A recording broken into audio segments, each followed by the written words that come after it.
I always grew up with a strong base of like empowerment. It's still kind of like a battleground for women out there. This is my path. And I just went very deep in it. Welcome to Pallas Conversations. Meet your host Simon Hornstein from pallaslife.com, your international immigration partner. Speaking with Aurora Brenes, an influential entrepreneur giving courses for women from yoga to female empowerment. Let's find out what it's like to be a female entrepreneur in Panama. Thank you very much for welcoming us here, Aurora. It's a great pleasure to interview you, Aurora Brenes. You have been doing your business. You started in 2015, and now you're doing it full time since 2020, working on female awakening. And I wanted to ask you, here in Latin America and Central America, how does it feel for you to be an entrepreneur, to be a female entrepreneur? What was your experience during the years, and what were your biggest takeaways in that journey? So definitely, I think that Latin women, we've been very repressed for a long time, but I had the luck to be born into a powerful home and family of women, of like very powerful and business women, very driven and oriented. So I always grew up with a strong base of like empowerment. So it was, in that sense, I never felt really challenged into doing my own thing or just like being out there and being successful, because I grew up with that. But I think that personally for me it was more what I was doing. Like, I am the first person in my family to even do something connected to spirituality, or um, even starting my own business very early. I also come from um a background of long term, like, business and employees and CEOs. So just like jumping into the water very young was a huge change, but I always felt very supported. And definitely, more and more throughout the years, there are more women entrepreneurs, even from like younger ages. So that's amazing, because I think that internally we've all inherited some conditioning of like what success means for women, like how successful we can be, even though I was born into a matriarchal family. But definitely Latin America is still very patriarchal and very machista, how we would say. So like it's still kind of like a battleground for women out there. And I think that I've been very blessed to to have this feminine awakening and kind of like move away from that battleground of like fighting for positions with men, or this whole thing about like equality, and kind of like with this feminine consciousness creating and building a business that adapts to my reality of being a mom of two and just like moving to the beach. And to me, that's been kind of like the most special thing, being able to build something that aligns to my lifestyle. And I feel that it's almost never that way. No, we're like business or lifestyle, business or motherhood. And then it's been nice to have them both weave and have each one kind of like complement the other. In your latest podcast, you also talked about, you call it boss babes here. Yes. What do you mean by it, and how do you see it here in Panamanian society? Bueno, all my mom is a incredibly boss babe. All my aunts are boss babes. So it's this like very high energy, high accomplished woman. And I think there was a time and a space for that. There was a moment where women had to be like men, to be respected and to be taken even like seriously. And then, but we're still seeing that many women kind of like leaving their feminine to one side because they see it as weakness, and then just like I was saying, like being in this like battleground and always like fighting for their place in the world, or in the business world particularly. So I think that we are slowly moving or trying to move away from feeling powerful just because we are equal to men, and more like, how can I be powerful from my feminine? How can I be creative, and how can I hold a business, like I was saying, that weaves lifestyle and motherhood and just like leisure into it, instead of just like go go go all the time. And because of the repression we've had, I think women are still, and you can see it in the workforce. Like, you can see how they're asked to dress, the hours they're asked to work. So it's just a very masculine environment still. And that's what boss babes represent, like this very powerful woman that is in some way equal to men in the workforce. And it's hard on women. It's very hard on women to operate that way, because it's not how we're made. It's not our nature. And that doesn't mean that we're weak. It just means that we have different drives. We're cyclical. We have moments in our month that we can do more, then we can do less. And we're creative in different ways. Like, we cannot be the same creativity all the time. So yeah, boss babe would be kind of like that very masculine energy in a woman who is high achiever and very go getter, which is fine, but you need balance. You need balance.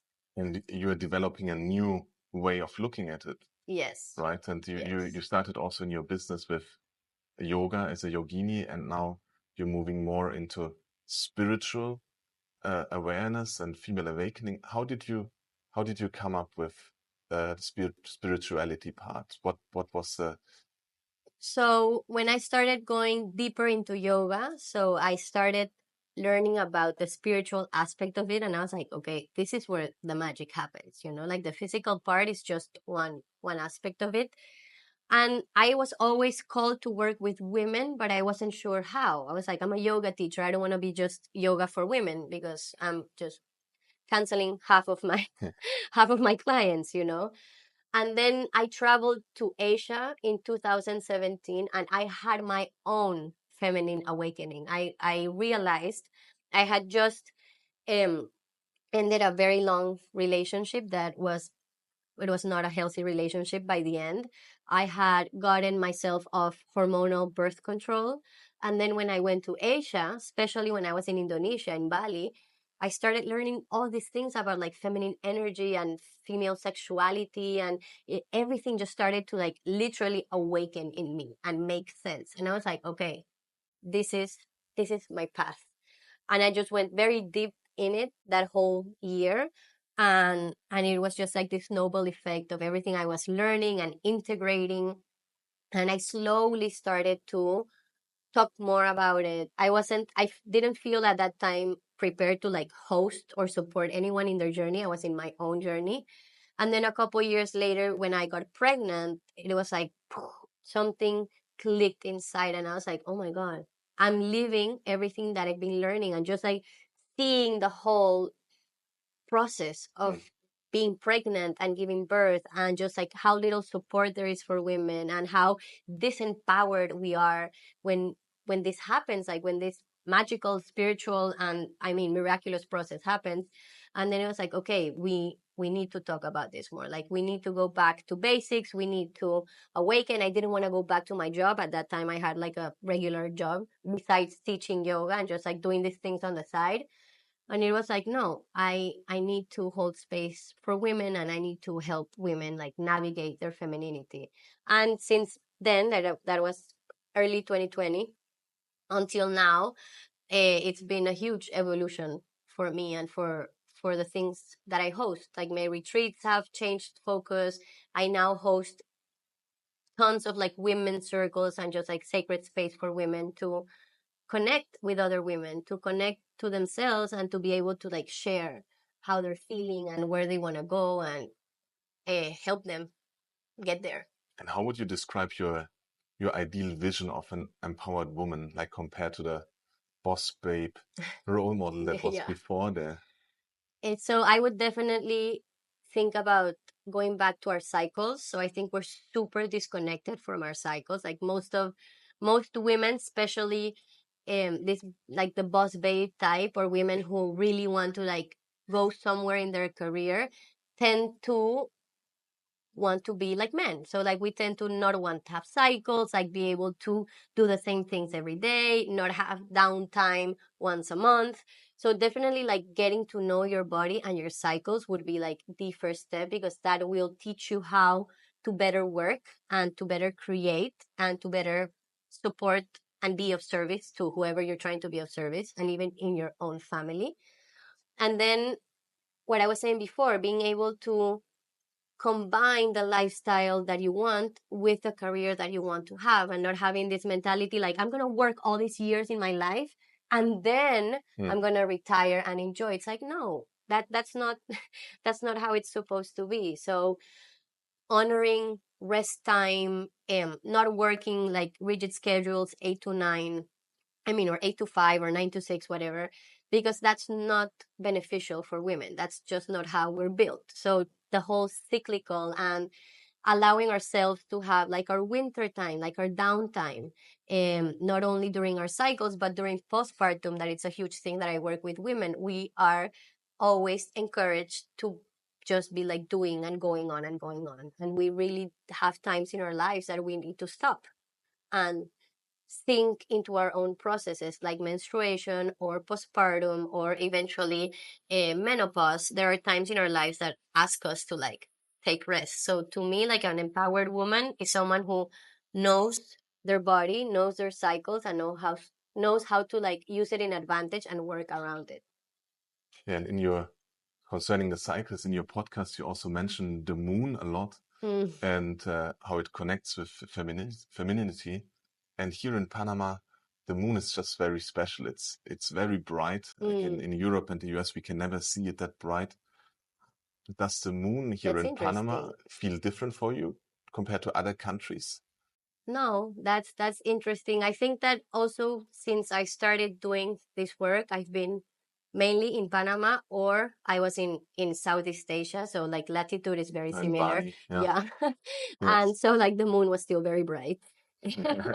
um and I hadn't realized, like thought about it. But since I've been doing all this work, I've been mainly here.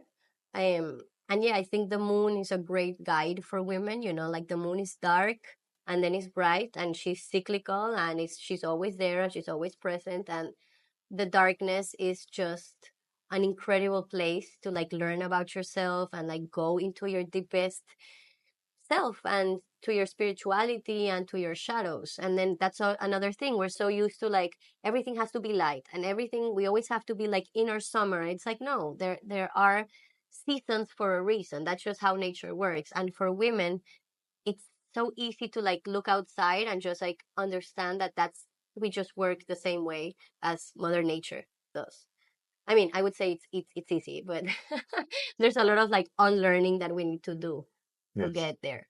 I mean, that could be a good reason for European or American women to come here to Panama, because in Europe it's not so easy to see the moon. And here in Panama is less light pollution. It's Yeah. very pretty to No, walk in the definitely. moonlight and Yeah. see it. And I would say that like to me, when I think about like, maybe it's also very biased, but when I think about like the spirit of like the Pachamama, of like the great mother, I think about tropical rainforest, just like the way we're so connected and so close to like very abundant nature.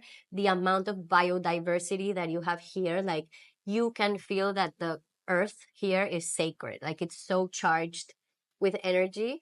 And I mean, we have a lot of places that are still like untouched, very wild. And that's why I love to do retreats in the wild. Like to me, being away from the city and away from the madness and like the very high paced life, also being very connected to the sounds of nature. Like you can be very connected to like, yeah, the moonrise, the stars. It really adds so much to like every woman's personal process during retreat. So that's a huge nature in Panama is amazing. So you should all come to Panama. Yeah, I think so too. I mean, it's very impressive for anybody that comes to Panama how beautiful nature here is. Yeah. And what is a secret that you would like to share with female entrepreneurs that consider moving to Panama or consider living here? Don't live in Panama City.